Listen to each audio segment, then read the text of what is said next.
Welcome to the Sacred Rebellion, the space where truth isn't filtered, sovereignty is sacred, and rebellion is a return to self. This isn't just a podcast, it's a remembering. And we're here to break the trance of comfortability, reclaim our gifts, and rise as the embodied rebels we were born to be. Here we journey with the wild hearts, the way showers, and visionaries who chose their truth over comfort, their mission over fear, and their soul over the system. This is where the coded ones come to speak. The ones who didn't fit in because they were never meant to, and the ones who turned their pain into power and their story into their medicine. So drop in, take a breath, and let's remember who we are, one sacred rebellion at a time. Welcome back to the Sacred Rebellion, the space where sovereignty leads, systems are questioned, and the cosmic truth always finds its way home. Meet Jo. She is a channeler, a grid worker, a frequency architect, and a priestess of remembrance. She doesn't just teach the light, she stabilizes it.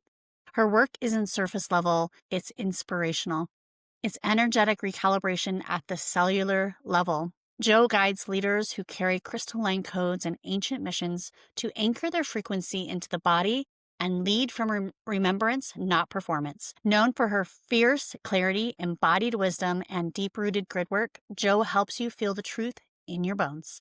If you landed in her field, it's not by accident. It's because you are ready to remember. Welcome to the show, Jo. Hello, I'm very excited to be here. Let's get into it. You talk about being a priestess of remembrance. What was the first moment of remembering and what pulled you into this path? Okay, so let's go back to the beginning where I spent 25 years as a serving police officer. So I retired from my police career in February this year, February 2025. And I retired as a senior police detective. So I spent 25 years doing that job. And, some of the most dense events and situations possible that you could ever really kind of be involved in, the trauma, justice, survival, and there are no coincidences really, because I was always destined to do that job. It was written in my soul contract. It was always meant to be that way. And I was always spiritual. I wasn't somebody who started, I kind of didn't have those experiences as a very small child where I could see dead people and all those kind of things. Although I do remember as a very young child, I used to pretend I was speaking foreign languages all the time and making them up. And of course, that was me speaking light language, which is what I know that now. But I was always interested in spiritual stuff. I was always heaving books home from the library with my mum eye rolling at me saying, "My God, what have you brought home now?" Everything. Literally, I was like a sponge. I just wanted to read about paranormal and tarot and astrology and human combustion. It was just like the list was endless, really. So I was always really interested, like obsessively interested. And then I had my first spiritual awakening in 1995. And it was then that I'd left university and I went travelling. And I went backpacking around Australia. And as I was travelling through the centre of Australia, down my sunline as it happens, got to Uluru, Ayers Rock, and bang, it was like, oh my God, it's almost like I came home to myself. I understood that I was just this like human being, but yet there was something so much bigger outside of me. The auras that I saw when I was in Uluru and when I was at Ayers Rock and the sacredness of that site literally just brought me to tears. It was like I couldn't even explain it, how it felt. It literally brought me to my knees, literally. It was so powerful. And so time went on and I kind of joined the police in 1997 and my life carried on. And it was then in 2019, so some years later, all the leading up to that, I was psychic, my clairs were on, I could, clairaudience, clairvoyance, cognizance, all the things. I was very psychic. But in 2019, it kind of took a completely new turn and I started to see and feel, because that's how I pick up light codes. I started to feel and see them in my mind's eye. Doing Reiki healing all of a sudden wasn't Reiki healing anymore. It was something so much more powerful that I didn't think I was making it up, but I had no freak idea what was going on, quite frankly. I mean, I'd never even heard of light language then. Had to go onto Google and YouTube and try and find out what it was. And it was then that I realised and understood and spoke to a couple of people, and they said, this is light language. And that was that was where my light language journey started. And it was like a baptism of fire. Literally, it was like my whole spiritual self was just cracked wide open. I'd already had numerous dark nights of the soul up until that point, especially being a cop, that kind of duality of light and dark, and not just dealing with the trauma of people who I was, the public, but also colleagues and also my own. I mean, endless story. Being a psychic detective was always an interesting, an interesting place to be, really. So it really was sort of in 2019, 2020, and then onwards, obviously, because we all know what went on in the world in 2020. And it was during those kind of like years that I began to understand that the light language and the light codes was taking me towards creating artwork. It began to take me towards grid work, and it began to open my eyes to actually, even though when I first started my business that I stepped into the space of being a coach or a mentor, I soon realised that actually I was neither of those things. And I found it really quite difficult at that point to kind of describe myself, because it's really hard, like, to not sound like you're just blowing smoke up your backside. But I was so much more than just sitting there coaching people. I was creating like life-changing transformation for people, even though they didn't really understand what was going on, really. Yeah. So yeah, Yeah. that's where it all began. I can relate to your story so much. Yeah. I can relate to that so much. Like being able to see the codes, speaking light language when nobody else spoke it, and I didn't know what it was, and I thought I was going crazy because I could feel it. I could see the sacred geometry flying through my body, and I could hear things that were like, I was like, what am I Yeah. hearing? Mine triggered around 2020. Gosh, end of 2021 or 22, I can't remember exactly, but it was like a huge pivotal piece. And I realized, very similar to you, I realized that when I was doing energy, I was doing hypnosis. And I quickly realized I wasn't just doing hypnosis, I was doing quantum work. Yeah. And I didn't even know what that word meant. But I was like, why do I keep hearing the word quantum? It's so fascinating to be able to not not that there's anything wrong with taking classes, because I think there's going to be a point where there's a lot of people that are going to have to take classes from like you and I, right? We're going to start teaching our own modalities and aspects of like how we do energy, because we have Soul Tribe, right? And so they're going Yeah. to come in and do those things. When you're flying blind, like I can totally relate to your story, because it's like, how do you explain what you do? All of it? And it sounds like you're blowing, like it almost sounds egotistical. It's like, oh, do you Reiki? Sure. No, it doesn't. I don't do Reiki. Reiki is like when you pull it energy through your hands, and I'm like, I just tell shit to move, and it moves, and I think you're very similar. It's like you I know, command yeah. energy to move. Yeah, yeah, totally. And it has been flying blind. And to be honest with you, sometimes it still is, because, my guides, especially when you're working with galactic guides, this technology that they're giving me, we've not used this stuff as humans before. And I'll be with a client. Oh, I've got goosebumps as I'm saying this. So it's funny, really. I'll be with a client and, I'll be told, right, Joe, you need to go, I'll never forget the first time I did a soul retrieval. Joe, you don't need to do a soul retrieval. And I'm like, do I? How do I do that then? Just walk you through it. It's when you're with a client, it's like, they're showing me we need to do this.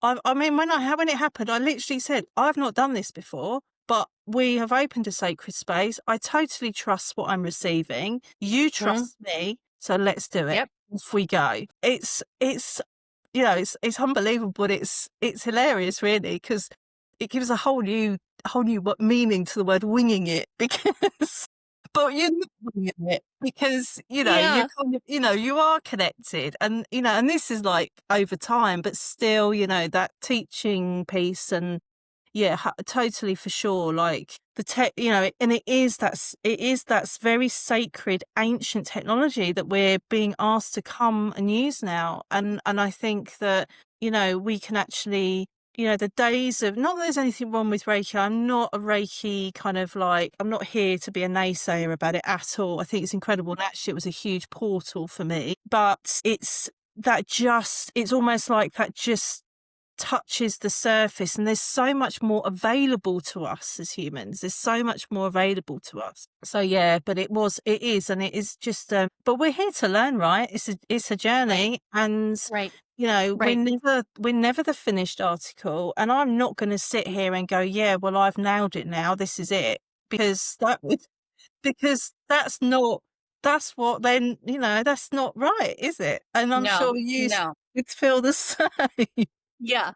All the time I'm like, "Oh, man, I finally have this going," and then it's like, "Oh, yeah, that was level 1. Yeah. We're moving to level 4 now," and I was like, "Wait, I thought we were here," and they're like, "Nope, next, next." So, yeah, I get it. My guys are from the Ascended Master and Angelic realm, so I work a lot with the bridge and the Oversoul frequency, and so, no, I totally get it. It's like, and to explain it to somebody who essentially isn't, that sounds like hierarchy almost, and so I don't even tell a lot of people. I mean, I have on this podcast because I'm trying to be open and vulnerable, and trying to be in my openness space. But you won't find that on my website. You won't find it on my introduction. I don't talk about it because it's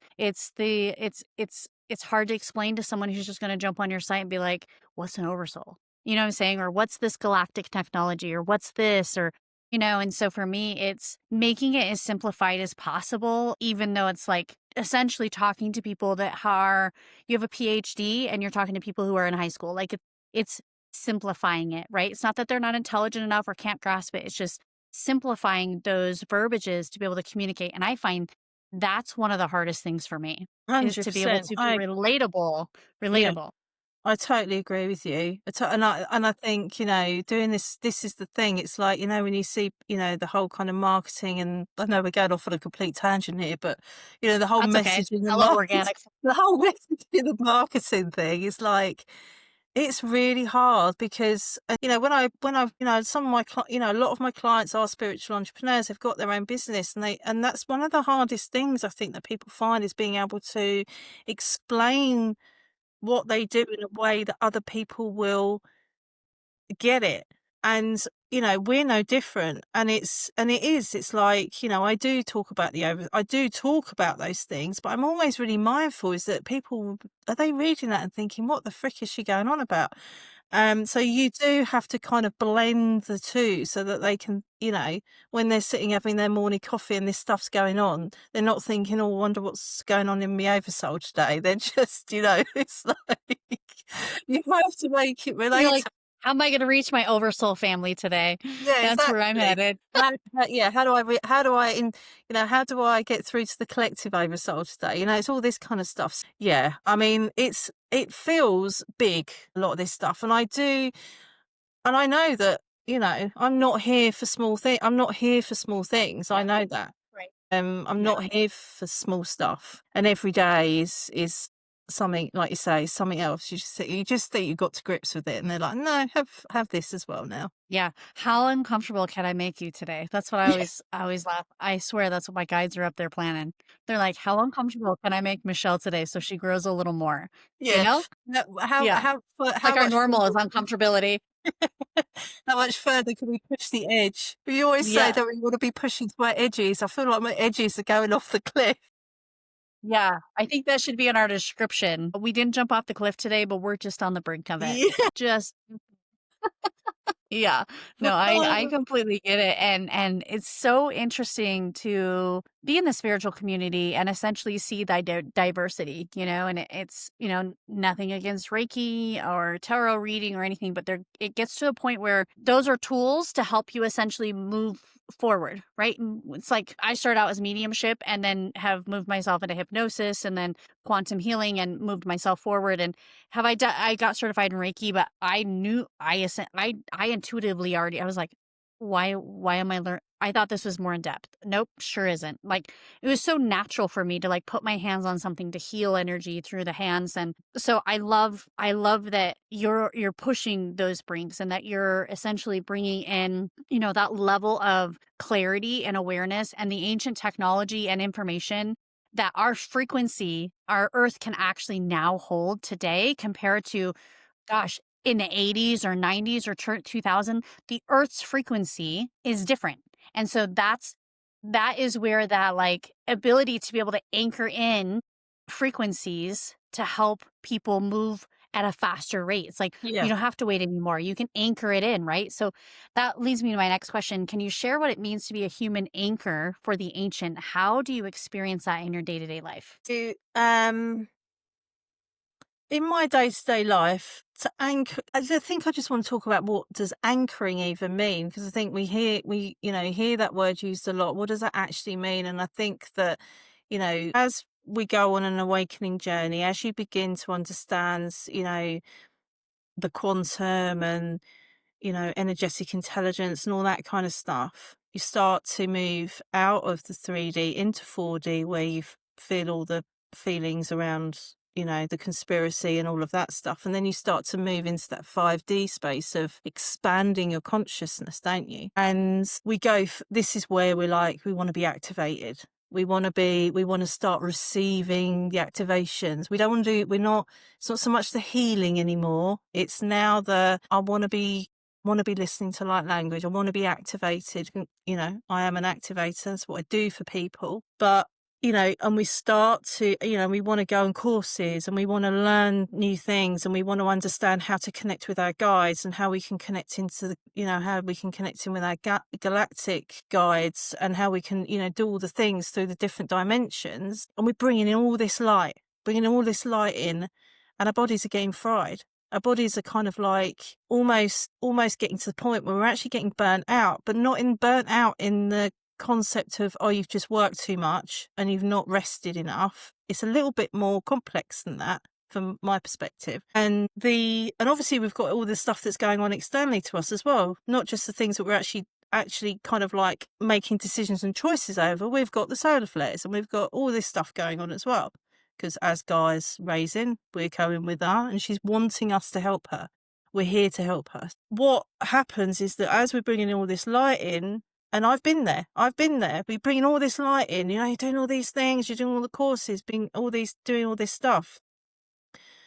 And all of a sudden, you kind of find yourself outside of what it is to be even a human being anymore. Because it's nice, isn't it? Being in that space up in the ethers.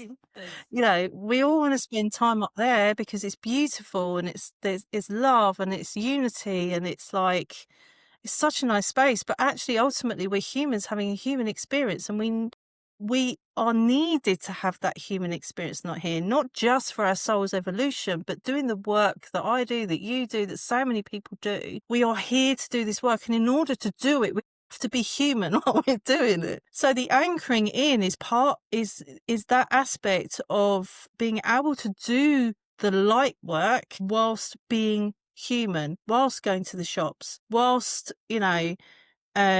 going to the supermarket, whilst you're taking your kids to school, whilst you're doing all the normal things, whilst you're at home decorating your living room, whatever it is that you're doing, it's about being able to find the balance between, yes, we're working with light and we're bringing the frequencies in and anchoring the frequencies into earth or into people or into self, but doing that through really being grounded and being really present in remembering that our first and foremost role is to be human. That is why we're here. And I think that coming back to that, remembering we're not here to be high priestesses. We're not here to be like in its own right. That's not what we're here for. We're here to be human and show and lead to where we can bring people with us to this new kind of frequency that the earth is now able to hold, and the collective, the humans that are ready to hold it, are wanting and needing that support and leadership to get them there. Yeah, it's the embodiment piece. I feel like a lot of people in the spiritual community are missing that. It's like if you don't look a certain way, if you don't eat a certain food or a certain type of diet, or you're not doing XYZ because you're not sitting in this high vibe frequency. I tell people, I'm like, I'm human. I'm indulging in human frequencies. I'm gonna enjoy a day on the couch with my kid and watch some shows. Like I'm gonna be human. And if that is like, not quote spiritual enough for you, I love that phrase. I'm not spiritual enough for you. It's one of my favorite. Like, I mean, I don't know if you follow my social media, but I'm on like Unfiltered Truths. That's my like series right now. And it's just spicy right now. I'm just so spicy. And maybe that will be mine for today is like, I'm not spiritual enough for you because I Yeah, watch Netflix or what I does have a that glass of mean? wine. Yeah. I know this is the thing, and I think that, and it drives me mad really because it because it's because of spiritual awakening. This is freaking hard. It's not easy going on this journey. It's not a bed of roses with a few unicorns and rainbows chucked in for good measure. This is real soul deep, like getting into the dark muck. If you're just swishing around in your white linen, she says as she's wearing a white linen top. But if you're just swishing around in that and like loving and light in it, that is not proper embodiment, because we're actually asked by our guides to understand and actually accept our duality of light and dark, because we are everything. And that is the thing. That is the 9D. That is the unity consciousness. We are everything. We're all fractals of source. You are me, I am you, and we are all everything. We've all been dark, we've all been light, and we will just rock back and forth between the two. I will like get annoyed at certain things or certain people or certain situations because my human will come in. I will, yeah, I will do like just sit around and think, oh, sod it, I can't be bothered to do this today. I'm not sitting in meditation for hours on ends, chanting, and I'm living a life Right. because I've got kids, and we've Yep. got stuff to do. Yep. But that's the being, because often people will ask me, I got asked a question, when did you realize how spiritual you were? And that goes back to that, what does that even actually mean? Because it's not a thing, it's just a way of being, but a way of being that is embodied with every aspect of you, from going out with friends. And, I love going to gigs, and I know a lot of people struggle with that, but that's where the anchoring comes in. And, I love going to restaurants and going to a bar with Yep. friends, or going, Yep. all the things, because I'm here for it all. I don't want to just lock myself away sitting around my altar chanting and holding crystals. I mean, that's no way to live, is it? I think we've had enough lifetimes of that, don't you think? Having to be a Absolutely. priestess all the time, live in temples, never get to go out and experience the human experience and just, Yeah. to have people just I think that's where a lot of people have almost like, especially as healers, almost like, what do they need from me? Because I think as when we were in Egypt and different priestess lives, that's what we were used for. We were used to essentially just, serve the humans, serve our people, right? And I think that it's such a beautiful experience, this awakening, and this is kind of just a channel that's coming through. So I'm just going to go with it. Is the ability to be able to experience the awakening process, be spiritual, get to have our gifts, and get to be human, get to be messy, get to cry, get to react, get to have emotions, and not have the shame and blame and criticism of having big emotions. I'm a person that's got lots of emotions, it's just how I'm wired. And, my whole life I was told I was too sensitive or had too many emotions. And that's my superpower. Like I'm clairsentient as fuck. Yeah. It's like I can feel as soon as I walk in the room, boom, I can feel it. And it's that anchoring piece. And I love that you explained that so perfectly, is that anchoring is there are times where I don't have the capacity to go out with out in public or go in places, and that's okay. But there are times where I do want to be social and I want to hang out and have a good time. And it's this ideology of like, I can't be like the muggles. Yeah, I'm too yeah, I spiritual for don't. that. Yeah, and that's just, and people who speak like that is kind of missing the point actually of where we're trying to get to, and that is that there is no separation. There is no us and them. And as you know, you hear it all the time. People say everyone's on their own journey, and yeah, absolutely. And some people are ready for this work and some people aren't. I mean, I've experienced the best of that online with trolls and comments, and some people just aren't ready for it. And I'm not judging that. I probably wouldn't have been ready for it if I'd popped on Instagram and seen somebody channeling like language sounding like they'd lost their mind. And, if I'd seen that 20, 30 Yeah. years ago, I don't think I would have reacted particularly kindly either, potentially. But it's just there is no there is no us and them, because actually what I want is not, we don't want to drop ourselves down, and we want to bring people with us.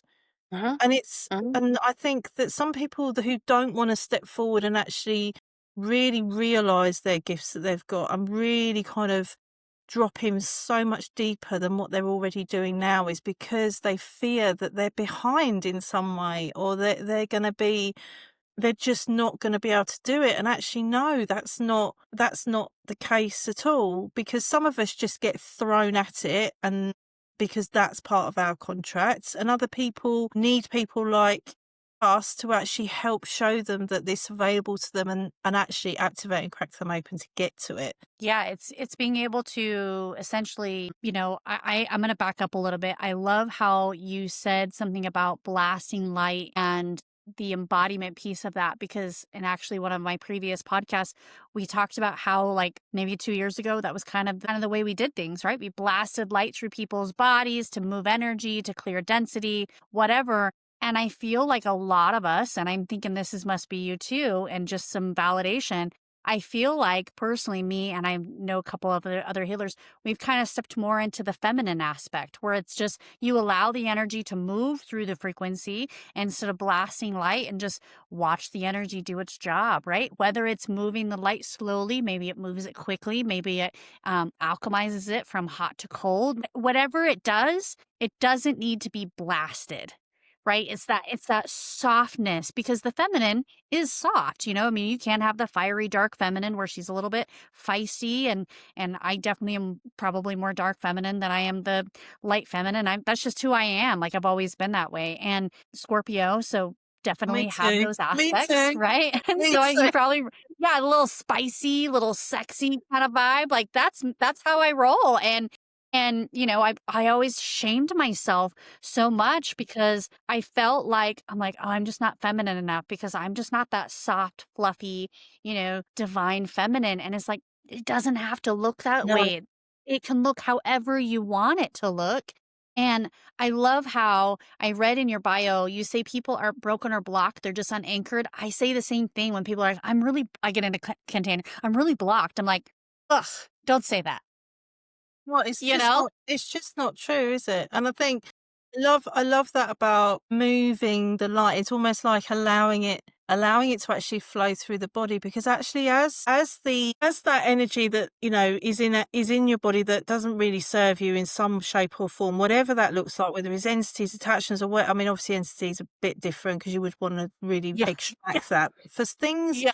a lot of the time the way I a lot of the time the way I see it is that some of this blocksness, in inverted commas, we don't want to just be blasting it out, because actually it's something for the client to learn with it. And Yep. actually moving that energy and allowing it to move through different energy bodies, whatever that needs, whatever that looks like for that individual, there's some necessary learning or experience that needs to happen as part of that transmutation process. And because it's a two-way, we're not there to do the work for them. It's like we facilitate it. You start that recalibration process, and then the client has to then move and actually start taking it and actually really connecting in as well. So it's like it's a two-way thing. And actually that flow and that movement, I think, is obviously each situation is very different, but I think that is actually more valuable in terms of the journey that person needs to go on in order to get to the end point,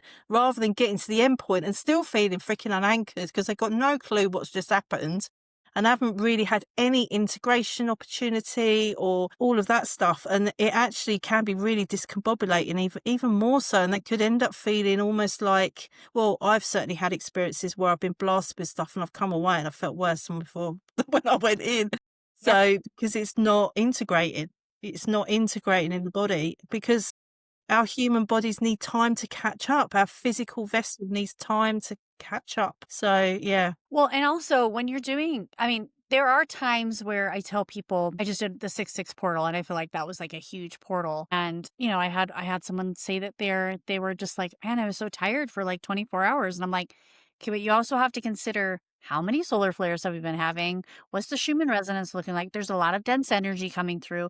Recalibration cellular isn't always comfortable, is what I have found. It's like not necessarily blasting light, but it was like a recalibration is uncomfortable because the dense energy, I've had times where I've actually even done activations on myself and I've woke up the next day, I'm like, shit, my back is sore. I moved so Yeah, much yeah, energy out of my sacral, the back end of my chakra, and oh my heck, we're human. Like you're going to have physical sensations. yeah. But with that is typically it's like in a workshop, it's collective. It's not individualized, and I think I just thought I should bring that up is like, because I'm sure you're the same way as the individualizes, you anchor those frequencies when you're done and you're holding all these high vibrations. And, if you're leaving a session and you're like, oh, I feel like crap, it's like check in with yourself. That's the importance of having a session with somebody is like check in with yourself. Is it because they didn't seal my aura field? They didn't ground my energy? Like there's so many factors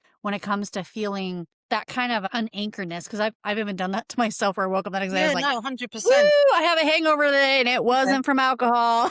The Yeah. analogy I always, it's a bit like a snow globe, like a snow globe that you shake and all the snow goes around, and it can often, like the energy work, certainly I often use this analogy for my clients because you can feel like you've basically just been in a snow globe and I've just shook and shook and shook and shook, and you feel you feel grounded, you feel present in your body, but there's this stuff going on through your system that doesn't really feel normal, and that's okay, and it's how it's supposed to be. And also, like, yeah, I mean, I know if I'm sick or if I've done my own piece of energy work on myself, and I wake up the next day and feel particularly bad in any way, I know that is because my body I'm receiving an upgrade. There's something going on. We hear that term all the time. Oh, I had an upgrade. How I see it, that there's basically starting to recalibrate my DNA, my body, my fascia again, so that I can actually begin to hold more light in my body to be able to do the work that I do. Yeah, totally. Just yeah, we're on the same page, Michelle. Yeah.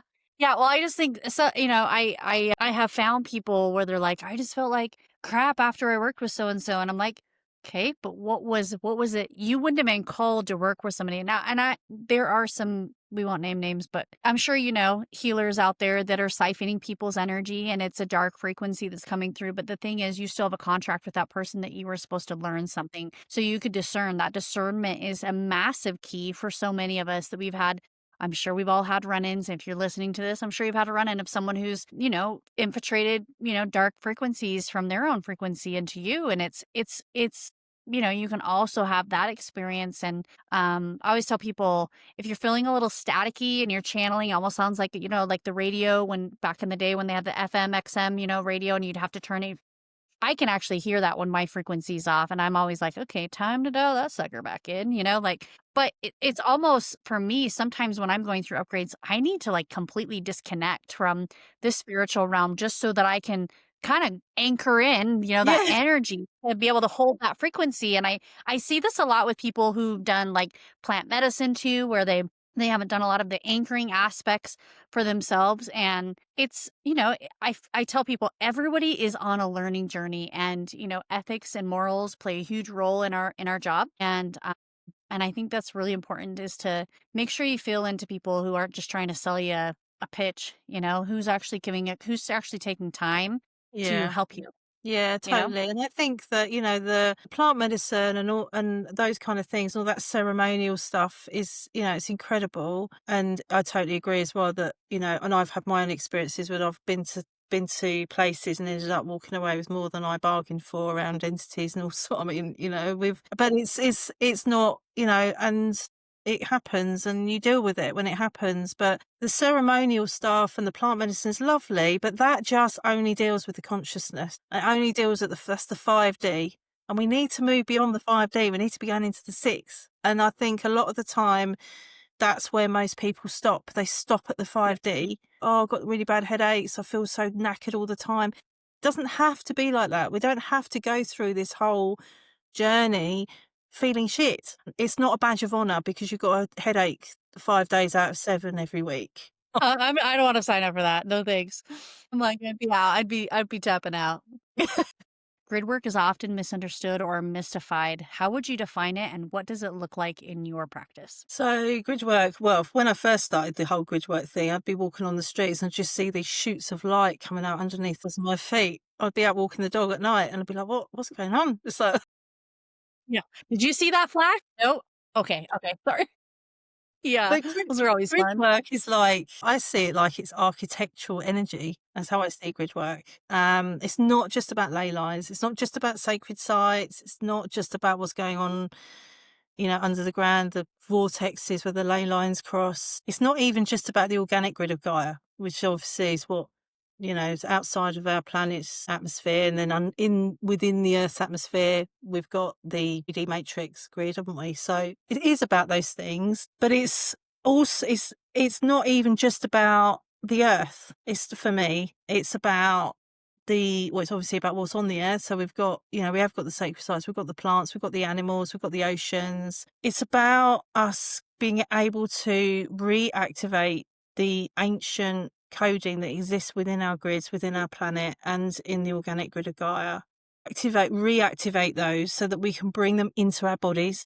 It's not just about activating them for the earth. It's about bringing it to ourselves, to recode ourselves. It's about being able to do that, to bring it back to ourselves. But also grid work isn't just about doing that either. It's about helping souls cross over who have, significant numbers of people that have passed away in tragic events or natural disasters and war. That real density that's held in the land. It's ancestral healing of the land as well. It's being able to receive wisdom from the grid work, to the channel guidance and wisdom that we can receive from Gaia is unbelievable. What she has to share with us is so phenomenal in terms of our own understanding of why we all incarnated here in this moment, in this time, to do this work now. And just, Gaia is ascending, the planet's ascending, whether obviously if you're listening to this podcast, you know that.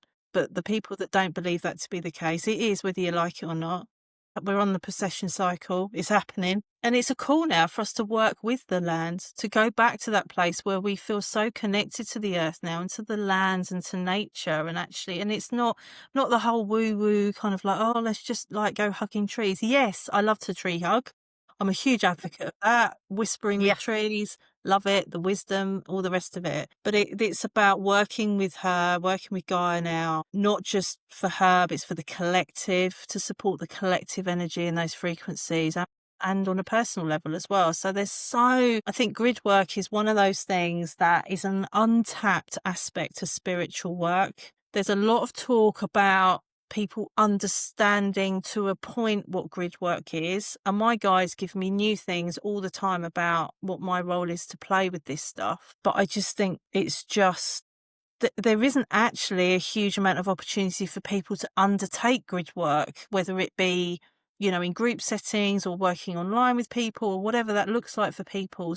I do think there is a call for people to be coming forward to speak more about this. It's not really spoken about much. It is if you kind of know it's there, but a lot of people haven't even heard of it, particularly, or they just don't understand it. They hear phrases bandied around and they don't really get it. So that for me is what grid work's all about. Yeah, I did a mass meditation, oh, it was probably 2 years ago, and I didn't really, I mean, I knew grid work just 'cause I had, I do my house, I grid my house, right? I hadn't really done it, and I got in this group meditation, and everybody's up in their little light language, and they're all up in the higher chakra systems, and me and this other lady who's pretty well-known healer as well, and her and I are just pulling those grids out, just moving the frequency, changing the architecture. And, when we were all done, she was like, yeah, Michelle's over there pulling lightning bolts, anchoring in these frequencies while they're like lighting up. And I was like, that's so cool. That's exactly what I was doing. It was so cool, isn't it? And we didn't even talk about it. It was just strictly just only Yeah. speaking light language to grid it and structuralize it. And I was and she was right. All of a sudden, I started seeing these huge lightning bolts, and I just brought them in and lit them up and lit up the thing, kept lighting up. And we just did some earth grids and stuff. And it was so funny. She just starts describing it. And I was like, huh. She's like, yeah, Michelle was over there doing this. And I saw her, but I didn't know if I didn't know how it worked. I had never done grid work with people, but it was so cool to everybody's kind of seeing what everybody else is doing, and Yeah, then it's you have really some cool, people you're isn't it? like, I don't know where the hell you are, but I didn't see that, and so it's always fun when you're kind of on the same broadcast channel, essentially, and you're Yeah. able to see, and it's like, you can't make that shit up. Like, whether people No, who are you listening want to believe that or not, you can't make that shit up, because I didn't tell her. I was speaking strictly light language. I did not speak any English, and she described exactly what I was doing. yeah, it's And then I phenomenal. kind of laughed, and I was like, yeah. She's like, Michelle's just hammering down. Shit's just breaking. And I was like, yeah, leave it to me. I'm always in the shit water when we do grid work together. I'm always Yeah. the one in the dumpsters and in the swamps, and everybody's out holding the frequency, but someone's got to clear out the Yeah, old well, this is grid, the thing. the We've matrix. gotta clear. Yeah, totally. We've got to clear the density in the atmosphere, and down into the earth. Yeah, 100%. We've got to do that. We can't again. We can't just be in the light. We've got to be going into the dirt and and the muck. Oh, And I'm the and it same. smells horrible. It smells, I don't know if It's not you got, great. it's the smell is like, I mean, I'll be over there just dry heaving, and they're like, "What are you, Michelle? You okay?" I was like, Literally. "It smells like swamp water. It Yeah, smells like swamp." it does. It smells putrid, doesn't it? Because it's so dense. Oh, it's horrible. Sometimes, I mean, sometimes it smells like swamps water. Sometimes it smells like shit water. Sometimes it smells like that really, really deep, dark dirt smell. And yeah, when that's on, you smell it, you can feel it. I can feel the sluggish in my legs walking through the swamps. And Yeah, no, it's so fascinating. So it is cool. It fascinating. is really fun. It's an aspect of my work that I love doing because the way I see it, it's like we can send.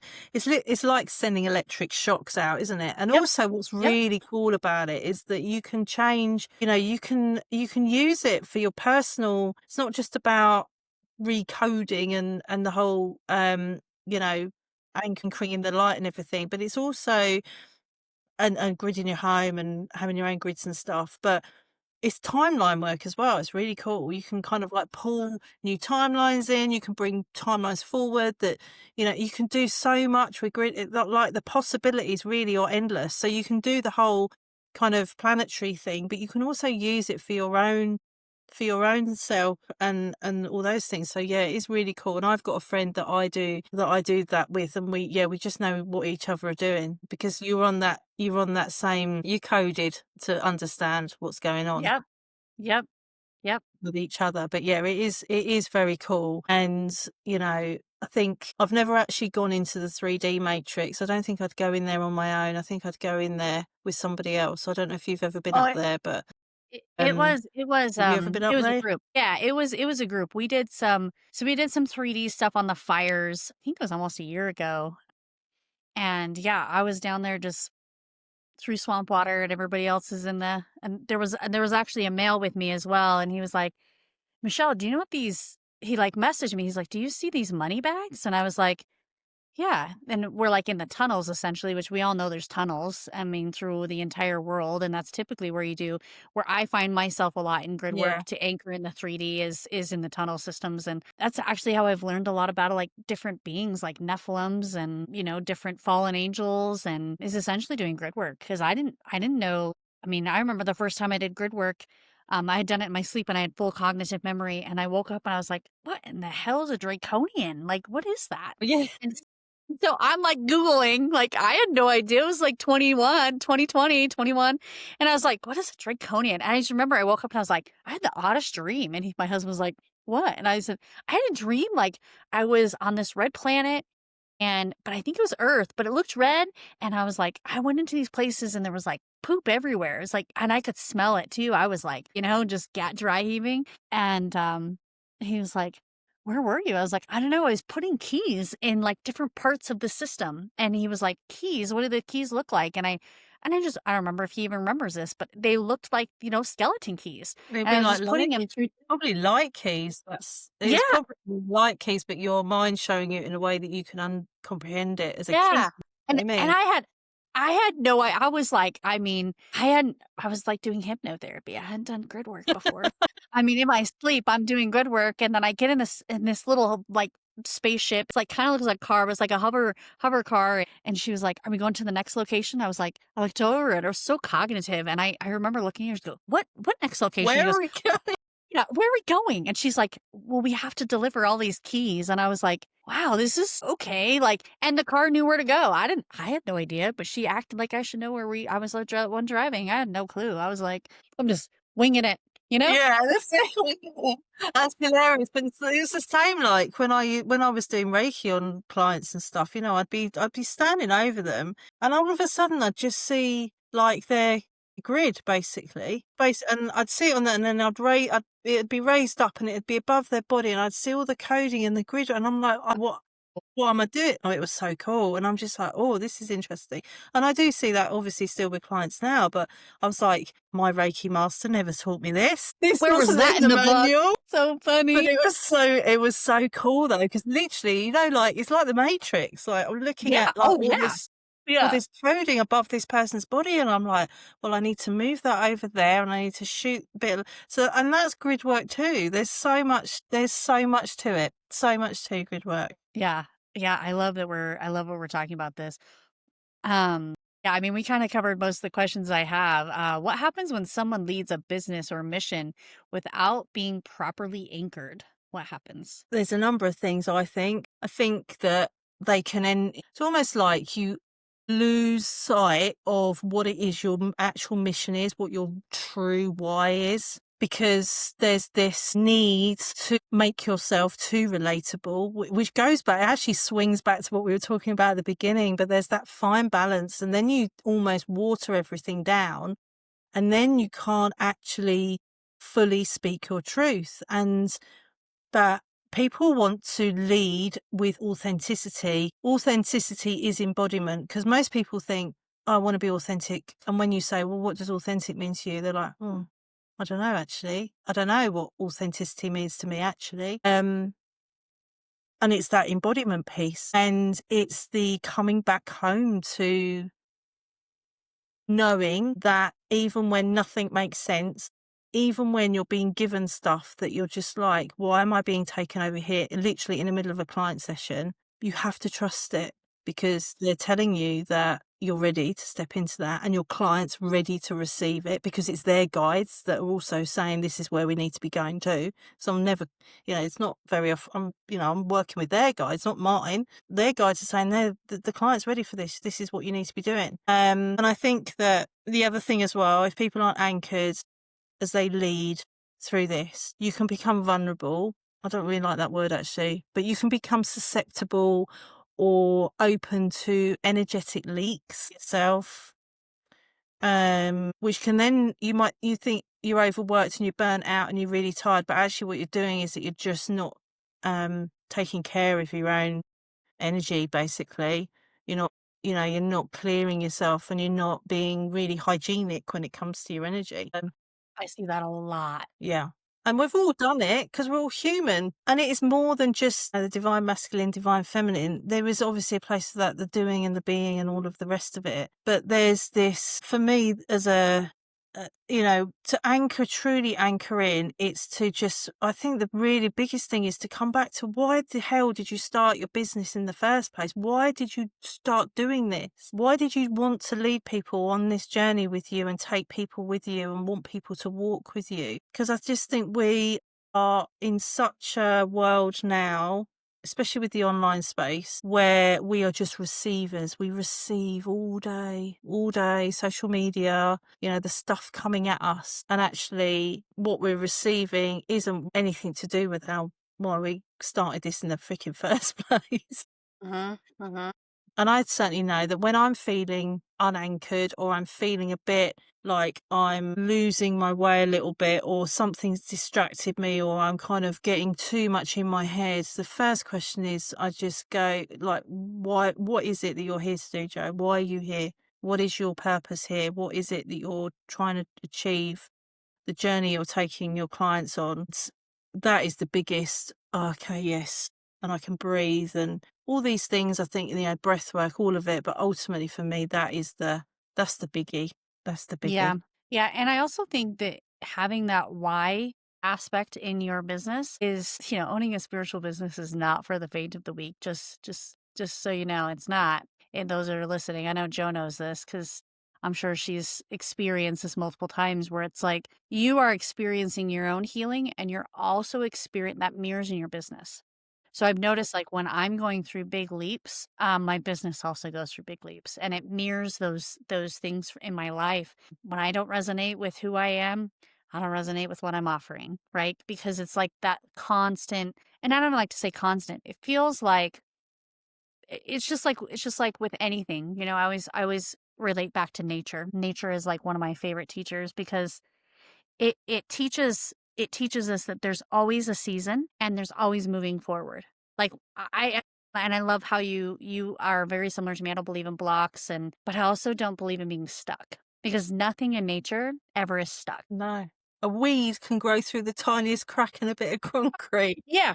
Do a weed barrier with rocks and see where it comes through. Like you're gonna have Yeah. you're gonna have weeds. And I love, let's even bring that up in perspective is like no matter how much you cleanse and purge, you are still going to have a little form of weeds in your garden. It's like you can Yeah. You can't yeah. clear It's like it. when This is people the are like, thing. you have distortion in your field. And I was like, No. bitch, so do you. Yeah, we all have distortion. We all do, Yeah, and I we're in a think 3D that reality. yeah, exactly. And I think that we are supposed to feel scared. We're supposed to feel the fear. We're supposed to think we might, we're supposed to feel all these things. Christ, we're supposed to feel the gamut of emotion. We're human. If we didn't feel emotion, we'd be robots basically. We just would be Yeah. dead. I mean, it's like, yeah, I mean, we are supposed to feel the fear and I think that I don't say this out loud often enough, but I'm gonna say it today. I love it. Everything is a choice. Everything is a choice. And we can sit in our healing and all the things and our inner child and our shadows, and we can sit in those for years.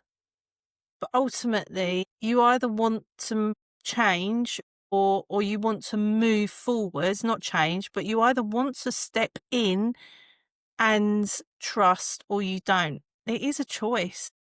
Yeah, as you're ringing, as you're And saying that. it's a scary choice. I live on the edge of fear. Business owners, you live on the edge of fear. You're always doing things that push the needle, push the edge, push the envelope a bit.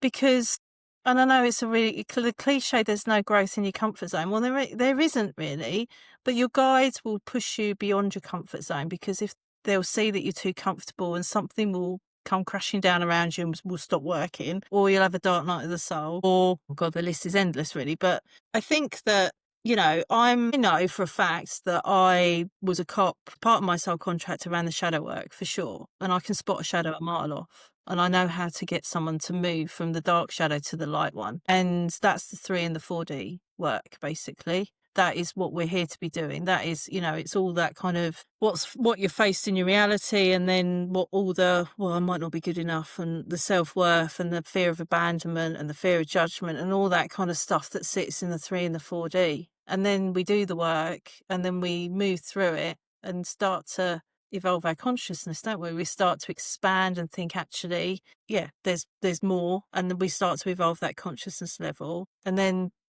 so on and so forth through the different dimensions, soul contracts, oversoul, collective oversoul, blah blah blah, till the ninth with the unity. But I think that, don't get me wrong, none of this is easy. I know I say it sounds flippant, doesn't it? To say, well, you've got a choice.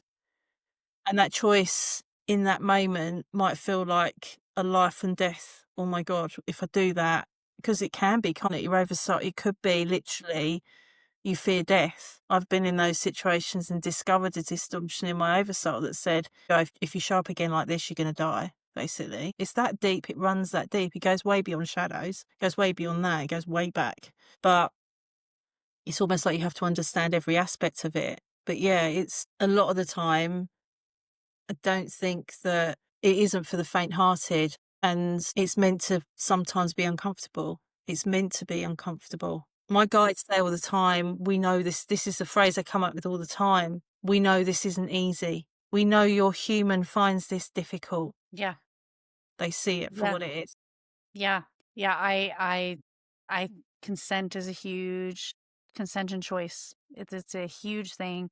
And I think it's always interesting to explore with people on consent Uh, because they're like, well, I don't want so and so in my reality anymore. And I'm like, well, then don't consent to it. It's a choice. it's You a tough one. choose. Yep. Yep. It's a choice. And I think that it is tough. And I've had to let, I'm sure you are in the same boat. I've had friends come and go, Mhm. people that you work with that are, even spiritual friends, they've came and go over the years. And it's very interesting because I think that people struggle with conflict resolution in our world and our reality is like being able to have a hard conversation without feeling like it's about you and Mm. necessarily just about resolving the conflict. And I think that goes to my next question for you is like I think the nervous system is one of the most challenging aspects of our human is to be able to regulate that and also embody it.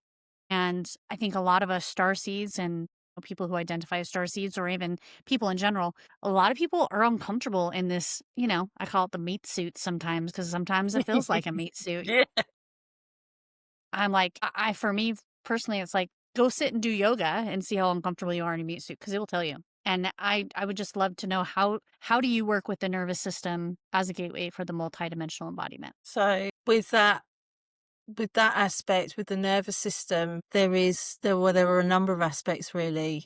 I think, well, to start with, I will always psychically scan someone's body to see what's going on in their field, to identify exactly what I need to be seeing, what I need to be finding out. And the nervous system is not just about breathing, and it's not just about being able to regulate that aspect of you. Actually, for me, it goes far deeper than that. And what we're looking at is what's going on in your auric field, what's happening there. Where's the energy leaking out of your auric field? Where are there tears that you're absorbing things that you shouldn't, that isn't serving you, and actually leaving energy behind and giving your power away to things as well. The chakras, I think, we talk a lot about chakras, don't we, and energy bodies, but the chakras are really interesting because for me, very often, the way I see the chakras, how they work through the body, you probably see it the same. There's a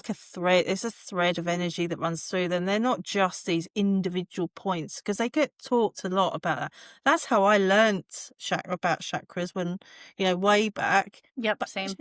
actually it's not. And that for me is where the nervous system is. It's the charges of electricity and energy that move through the body that weave in and out and between and around the chakra system and out into the auric field, and out into your higher chakras and into your earth. So, all of it, that is your entire nervous system. It's a weaving almost grid, basically, of energy that connects between all the different chakras and weaves in and out. And I see it often with, you see little blips or little cuts or little dark aspects that are not joined. It's like almost needing to fuse them back together. If you're just going to say, I'm just going to work on your root chakra, that's probably not going to do enough. You need to go up and need to come down as well and see what's going on in the whole journey. That's how I kind of see nervous system work. Sorry. Yeah, so I see the chakra system very similar to what you're seeing as like chords and when I work through the aura and the 7 layers of the aura, which is essentially, part of your nervous system. Yeah. Oftentimes I weave light into those Hmm. aspects and I've never seen it as just like when people flush their systems and they use, waves of light or whatever. And I do that too, but typically it's threads of light that expand, and that's Yeah. how I see it, is the threads of light. So I haven't ever met someone else that sees it like I do, because most people see it as just energetic centers. And I remember learning about the chakra systems, and I'm like, that is not what I see. And I No. also see how they connect with each other. So, and I think you do too, is like the heart connects with your root system, and your sacral connects with your throat, and Yeah. your solar plexus connects with your, and so your intuition with your third eye. And and so I see these kind of like almost like these geometric circular Yeah, it's like a spaces circuit. into each, and how they interconnect with each other. And how, if your throat chakra is blocked, it can cause sacral energy, and having, not being able to feel emotionally supported Yeah. in your throat chakra, right? And so people are like, oh, I just have no sex drive. It's like, you don't have sex drive because you're not speaking up. You're not Yeah, using, it exactly, doesn't have anything exactly to do with that. your sacral. If there's something going on with the throat, I do look at the throat, obviously, because there could be something there, but I always go to the sacral as well. And I think that it's that, well, I often say that I do weave. That's what I do, end up being an energy weaver, because it's not actually, our bodies are complex. As human beings, our bodies are really complex, and everything about us is not, that's why our, beautiful ET friends are so intrigued by us, because of our complexity. And so, yeah, so it's not as straightforward, and the energy weaving. And of course, I think for me as well, the nervous system goes beyond the physical body as well. Because actually we need to be looking at what sits outside, or like what's sitting within, or your soul contract, then going into your oversoul contract, what's been happening there. Because what's going on in all those time, space, dimension realities that we've all lived all at all points, is going to be impacting on our nervous system. So we actually have to come outwards, out of the physical body, and start looking beyond, in order to actually um, to really do a proper overhaul. I love a bit of meditation. I mean, if you don't, you have to meditate. It's so important to meditate for a number of physiological reasons, as well as spiritual ones, but also, and breath work and all those things. But nervous system regulation is so much more than a lot of the way people, well, certainly from the way I work and the way you work, is so much more than the way people often describe it. Yeah. Yeah. I think that there's a lot of, and I think there's even more to be discovered, Oh my like, gosh, I was just about to say there's so much more for us to learn. And yeah, yet this is what I'm getting through at the moment with my galactic guides, is that they're same. showing me more and more technology to bring in, more light keys, like more sacred geometry I've never even seen before. Just like, yeah, some really kind of crazy, crazy stuff that I'm just like, this is cool. Yeah, same. And that's kind of where I'm at in my healing journey, is the physical aspects of the nervous system is really the understanding of someone who is so clairsentient, who's felt so many things her entire life, and has not really realized that, like, it wasn't my job to essentially alchemize an entire room my entire childhood. That wasn't my responsibility, but I did it. I did it all the time for safety, right? And I think that these aha moments are like the little, I call them little like breakthroughs, right? It's like, you mean I don't have to alchemize the entire room for everyone so that I feel safe? I just need to shield, and I need to anchor. Okay, I can do that. Right? It's like little snippets of belief systems that we did, as, especially if I was highly gifted as a child. It's like survival mechanisms that you don't necessarily, I imagine things as kind of like apps. It's like deleting apps and uploading actual anchored truth, apps, or whatever you want to call it, in the technology of our bodies. So, but yeah, the nervous system, I think, is kind of up on the uphill with our healing modalities, and a lot of healers and light workers. And I think you're going to see a lot of really cool, dope new modalities that work Yeah, actually I think directly with so. the nervous system. I think Yeah. so. And also I think it's, working, I mean, yeah, working obviously with the fascia, but also, I mean, blood. And I mean, I do a lot of work with the actual blood and the veins of people. And, when my guide said to me, and this is quite recent actually, because I never used to talk about nervous system work particularly. I never used that phrase, because I was like, I don't really use that. And when I was given that, I was like, really? And then when they started to show me exactly what that was, I was like, "Ah, now I get it," because it's not, it's almost, I feel like that term doesn't even really describe what it is. It's what we our human can understand that. So, the beautiful souls that follow us understand what nervous system actually means, but it's, yeah, we've only just scratched the surface Yeah. with that for Yeah. sure. And it all stretched, organs and, obviously there's amazing people out there that do psychic surgery and stuff like that. And I do that Yep. too. Yep. And I can see organs and I can see what's going on. It's always a bit of I don't think you'll find that. I don't talk about that because I always get a bit kind of like, oh God, people think I'm some, Yep. it's not cool. Yep. It's really hard Guilty. to talk about that. But I Yep. do that work with clients. I've done it Yep. umpteen times and it is extremely powerful. I've done it on myself, I've done it with my family, I use it all the time actually, especially if my kids are sick or whatever. So gosh, yeah, it's a lot, isn't there? But it's so cool. And I think that, but this is it. This is what we're being shown, the future of what medical future is like for us as human beings, and as onwards for our kids and our kids' kids. And it's gonna be, yeah, what they've shown me, what that looks like is pretty wild. It's exciting. Yeah. Yeah, I think between psychic surgery, which I mean, that was one of my first things I ever really learned how to do in the quantum field was psychic surgery and frequency. Like I own a frequency device that there are times when even as healers we just need to receive, and that's where those frequency devices are super powerful. Um, yeah, it's been such a incredible conversation. Let's do one last question. What are you currently anchoring into the collective field currently? So what that is the New Earth Leadership Blueprint. That is what I'm here to be anchoring in now, really. This is about activating those people that are here to help lead. We're obviously in the New Earth. It's not some random place in the future. We're in that timeline now, but it's to activate people's remembering that actually a lot, if not all of this work is already in us. We already know this, and it's to activate that remembering. It's to anchor the blueprint that stops incredible leaders out there who are doing this work, whether they've got spiritual businesses or whether they're just working a normal 9 to 5, because you don't have to have a spiritual business to do this work. And I think that's so important for people to remember. Not everyone is meant to be an entrepreneur, because if we're all entrepreneurs, nothing, life wouldn't work, would it? So it's showing people that they don't have to burn out their bodies in order to live that life of connection, and that they don't need to be, and to be able to hold themselves through any fear, to not bypass their shadows, and to be able to hold that and be able to move through that, even with the shadows, not bypassing them. Move through it, move with it, hold them both. Because ultimately, light is only useful if we have it in physical form. Light isn't useful if it's just out here. We need to be bringing it in.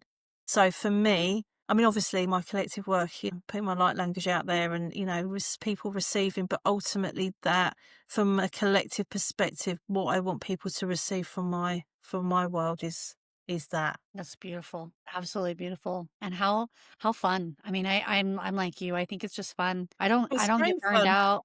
I don't get burned out. It's enjoyable. In fact, I had a lady the other day. I said, after I do an energy work session, I feel like I drank like 10 Red Bulls. I just have so much energy flowing through my body. I just get amped up like, yeah, I'm ready for the next one. And It is. and that's just a reminder, like if you are feeling drained after sessions, that's not normal. It's not. I feel hyped. I mean, it's 10 o'clock at night here in the UK. I'm going to be buzzing till like midnight after our concert. Because my channel has been going off today on this chat. But it's true though, and you shouldn't feel drained. You should feel, I mean, yeah, I don't feel drained. Like way back, years back I did, because I didn't understand what I know now. And, we don't, as leaders in this space, we don't need to be shouting louder. We just need to be making ourselves strong, or our energetic frequency stronger. That's what we need to be doing. We don't need to be shouting louder. We don't need to be doing anything, bigger or louder. We just need to keep showing up but making our frequency as strong as we possibly can so that we can be that beacon. For me, that's about being that beacon of light for Yeah. others. Yeah. Yeah. I completely agree with you 100%. Well, where can people find you and what's next for you? So you can find me on Instagram. It's the main platform I use, which is my handle is at Joe underscore the underscore channel. There's a number of ways you can work with me. I've got a grid work membership. You can work with me one to one. I do channeled artwork. And what's coming next for me is that I don't know when yet. I'm not even going to say a date because that's just not even worth me doing.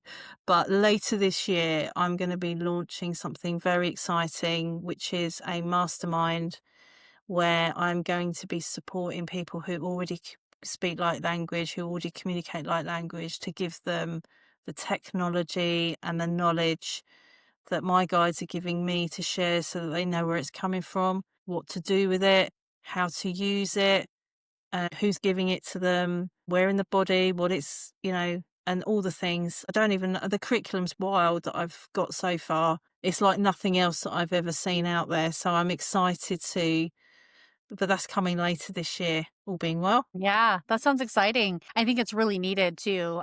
I see a lot of people speaking light language and I'm like, what did you say? And they're like, oh, I don't know. It's just frequency. I'm like, no, you should know kind of what you're doing with what Yeah. your language is saying. You Yeah. should know, and it's a process, right? Like I know when I spoke light language, I had no idea what I was saying. I Oh, could just feel no. it in my body, Yeah. and it's a process. But there comes a time where you should be able to decipher what you're doing with your light language and where you're going and what does it look like and what codes are coming through and all the energy. So I'm so grateful. Our spiritual community absolutely needs a curriculum like that. So I'm really excited for you and yeah, thank you so much for being on the show today. Oh, it's been so much fun. I've loved it. Yeah. Because ultimately, you got to have a laugh. There's always some laughs to be had. But Yes. it's been really good fun. Thank you for having me, Michelle. Yes, yes, absolutely. Thank you for walking this path with us today, Sacred Rebel. If this episode stirred something in you, an awakening, a remembrance, a fire, trust that is not by accident. You are here for a reason, and you're part of rising wave of truth tellers, grid shifters, and system breakers reclaiming their divine design. If you loved today's conversation, share it with another rebel who's ready to rise. Leave a review and please hit that subscribe button and stay plugged into this frequency because the revolution isn't coming. It's already here. Until next time, keep choosing your soul over the system, one sacred rebellion at a time.